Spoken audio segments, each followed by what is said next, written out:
Quel serait à vos yeux le candidat valable et pourquoi? Voilà, merci beaucoup pour la question. D'entrée de jeu, je dirais que le candidat valable, l'unique candidat valable au fauteuil du président du Sénat, c'est Maître Alexis Tambwe Mwamba. Il est la tête de liste du ticket du Front commun pour le Congo pour l'élection du bureau définitif du Sénat.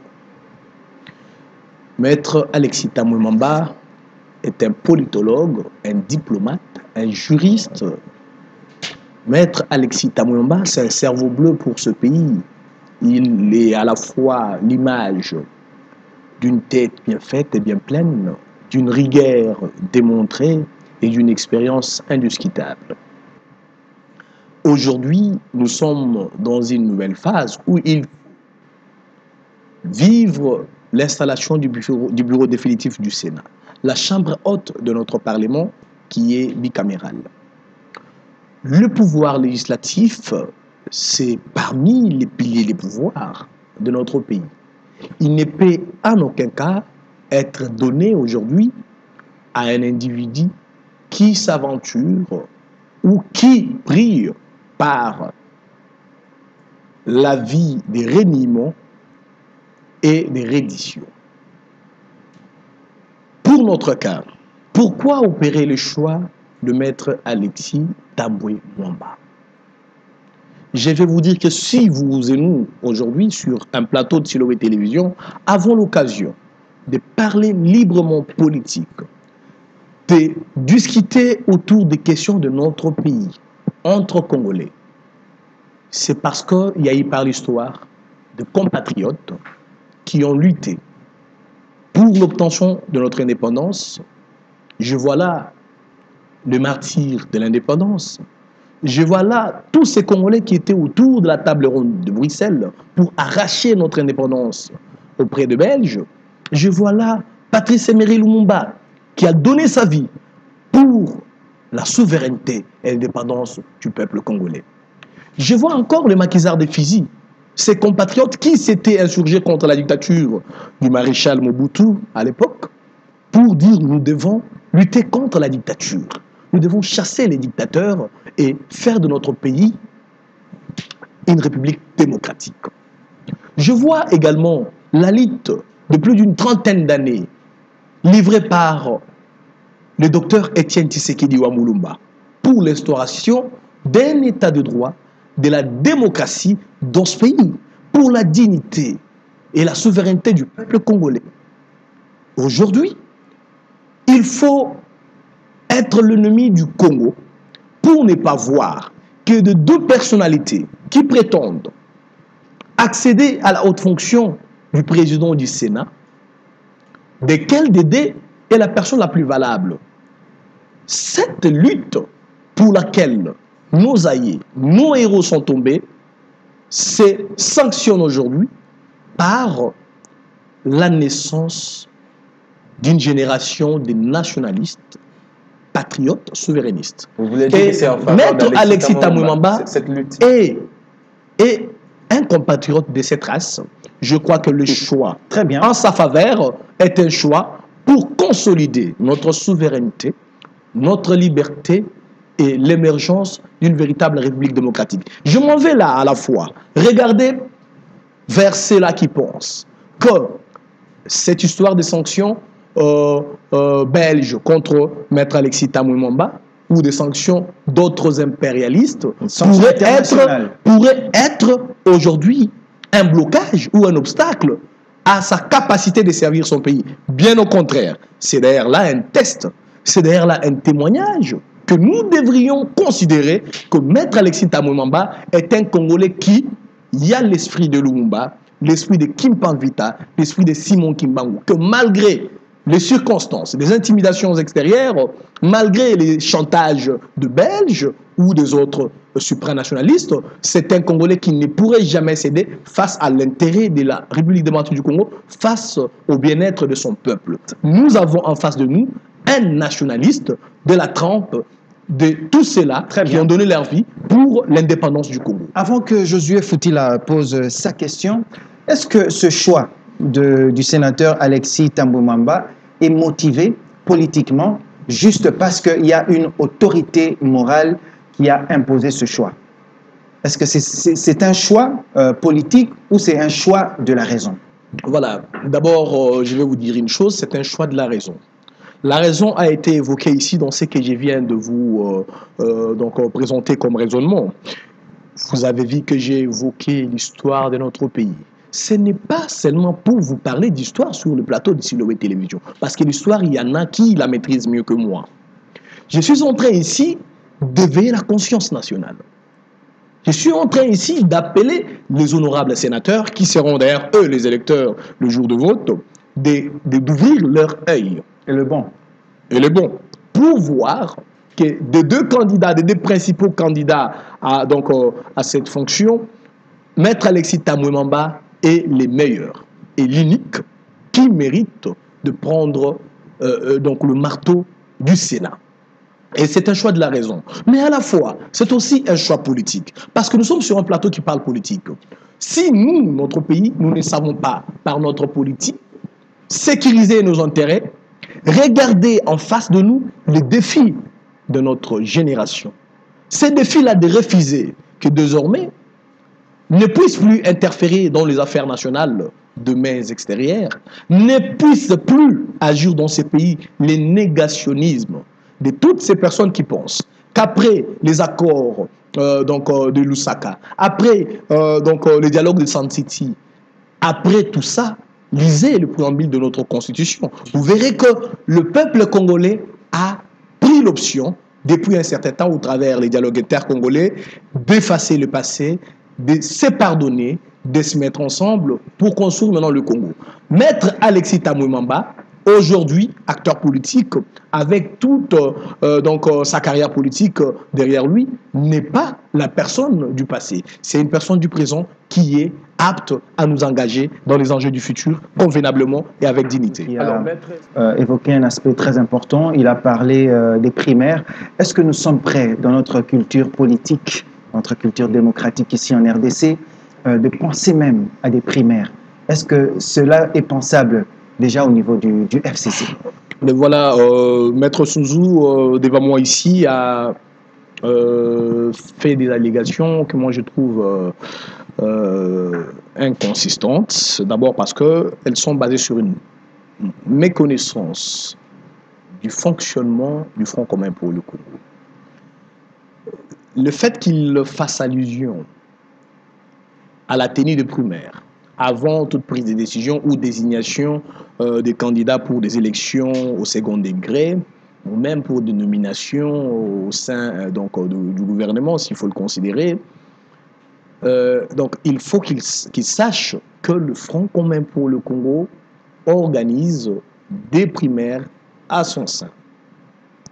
Je l'avais dit, nous avons au niveau de notre structuration deux instances importantes de prise de décision qui sont la conférence des présidents au premier degré et au second degré. Et au premier degré, nous avons l'autorité morale.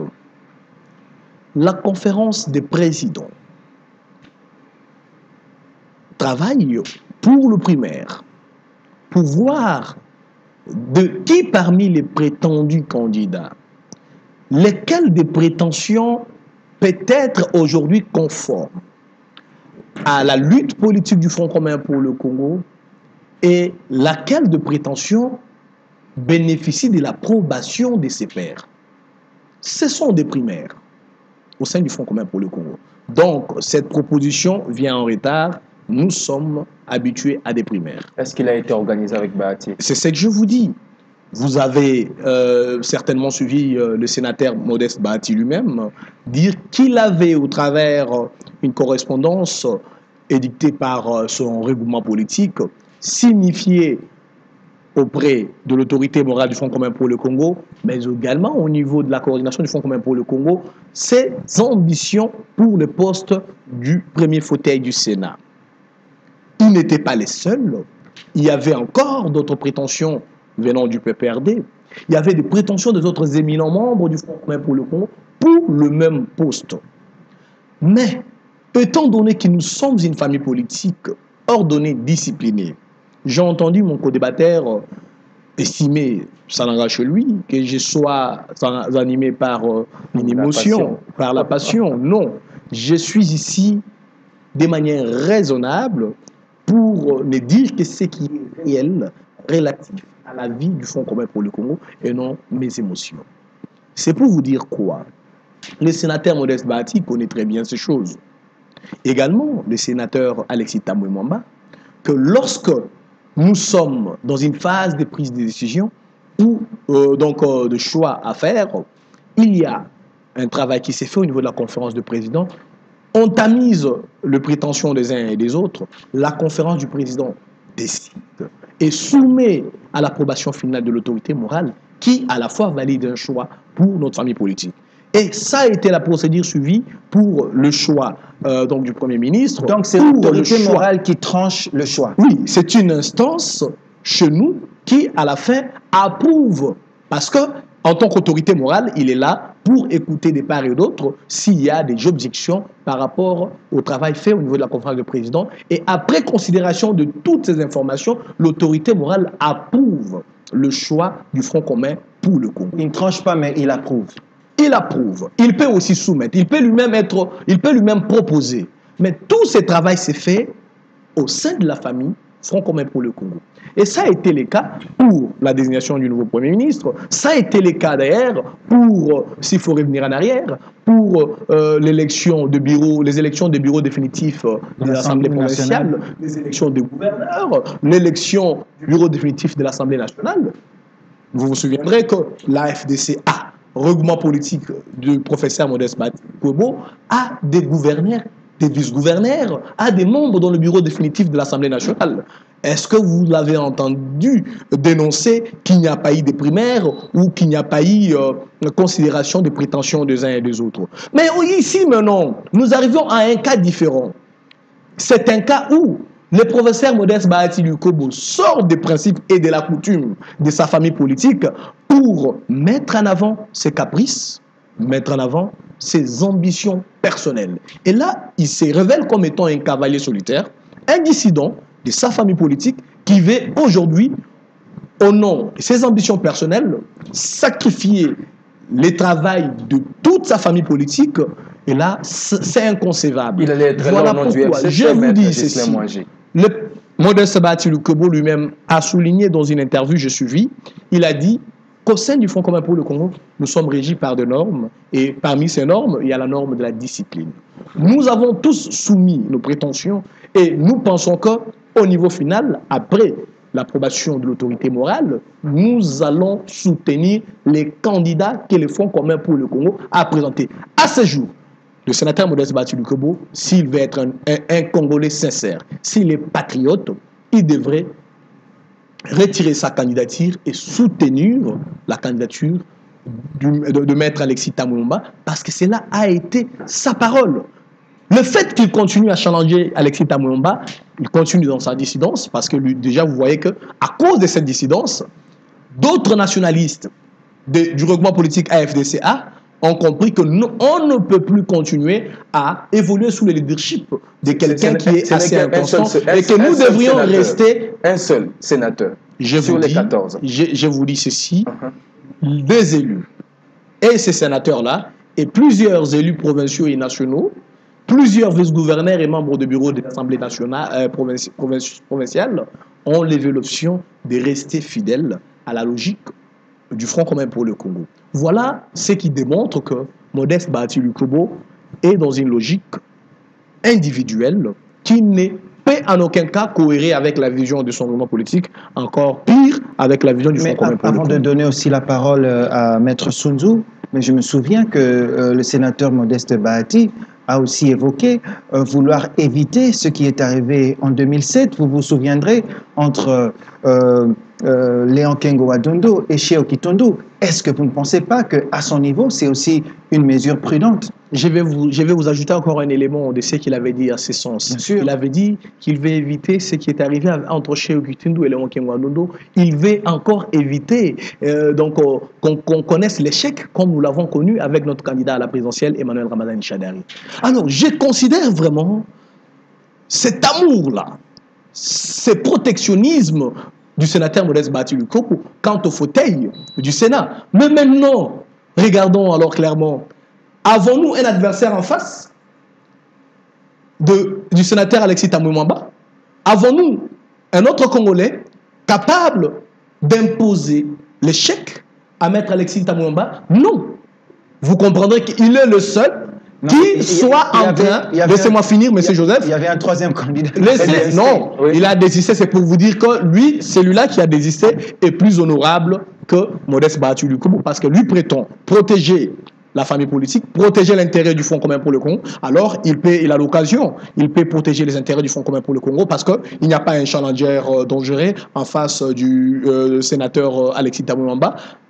Professeur Modeste Bahtili Lukobo ne peut que se retirer et alors il accordera cette réussite qu'il voudrait accorder au Fonds commun pour le Congo. Mais Maître Sunzu, Maître Badel lui-même l'a mesuré avant de le faire, de prendre ce risque. Alors, Maître Ghislain Mwangi, vous venez tout à l'heure d'évoquer le cas de Bahtili Lukobo. Est-ce que son péché, c'est le fait qu'il ait dénoncé le gourmandisme du PPRD, le PPRD étant à la primature, étant à l'Assemblée nationale, et si Bahtili Lukobo, au nom du premier critère, s'est réclamé ce fauteuil du Sénat, c'est ce qui est reproché à ce professeur. Je vous ai dit ici tout à l'heure que ce qui lui est reproché, c'est l'égoïsme, l'égocentrisme. Ce qui lui est reproché, c'est les reniements. Parmi les choses qui lui sont reprochées, nulle part lui est reproché ses prétentions ou la promotion de ses ambitions politiques. Seulement, il est allé dans le désordre. Parce que lui-même, je vais rappeler qu'il a évoqué et qu'il a toujours marqué sur ce qui régit les Fonds communs pour le Congo. Les Fonds communs pour le Congo est géré par l'ordre. J'ai entendu mon co-débatteur ici parler des principes, qu'il ne faudrait pas que nous allons dans notre sophisme, que nous soyons dans le principe. De premier principe, il y a un principe latin qui dit « Ordo ad Deum ducit ». L'ordre conduit vers Dieu. On ne peut pas être la première, prétendre être la première force politique Front commun pour le Congo et évoluer dans les désordres. Non. L'ordre au sein du Front commun pour le Congo voudrait que Modeste Bahtili Lukobo présente ses ambitions politiques au sein de la conférence de présidents, je l'ai dit tout à l'heure, et que celle-ci puisse évaluer la pertinence de ses ambitions et les comparer aussi, les confronter à celles des autres éminents membres et au final sanctionner par un choix. Parce que il y a un faire quoi lorsque vous avez deux candidats dans une même famille politique? Ça vous reviendra le poste. Je vous dis ceci. C'est le désordre. Lorsque le Front commun pour le Congo opère un choix, il opère toujours un choix, surtout quand il faut concourir à un poste. Le Front commun pour le Congo ne veut pas orchestrer les désordres. Là, vous voudrez que nous puissions abandonner notre ligne de conduite, que nous entrions dans la ligne de conduite de ceux qui sont anarchiques. Nous, nous sommes ordonnés. Et M. Bahtili Lukobo, nous lui reprochons seulement le désordre. Et ces désordres a coûté ce qu'il a coûté. Vous avez vu que plusieurs élus de son regroupement ont repris leur autonomie. Ils vont perdre sont leur restés siège. Non, mais écoutez, Ils risqueront de perdre leur siège. je vais vous dire une chose. Parce que nous ne voudrions pas ici évoquer les aspects juridiques de regroupement politique. Vous comprenez? Aujourd'hui, il faut que, juridiquement parlant, on puisse établir des vérités sur la scission de la FDCA. Ça, c'est un autre chapitre. Si vous voulez qu'on en parle, on y reviendra. Nous parlons de l'élection du bureau du Sénat. Nous reprochons au professeur Modeste Bahtili Lukobo les reniements, le désordre et l'égoïsme. Voilà tout ce qui lui est reproché. Nous appelons d'ailleurs le sénateur à ne pas donner le pouvoir du Sénat à un individu, mais à le donner à une force politique engagée pour le combat contemporain de notre pays. Mwangi, si vous pouvez juste dire un petit mot de la fin pour conclure. Oui, j'ajouterai à ce qu'a dit mon co-débatteur. Hein, par rapport au débat, nous avons fait un débat de qualité. Et aussi, je voudrais aussi lui rassurer qu'ici sur le plateau, nous analysons, nous discutons en tant que patriotes autour des questions nationales. S'il faudrait qu'on fasse campagne, nous irons faire la campagne au Palais du Peuple.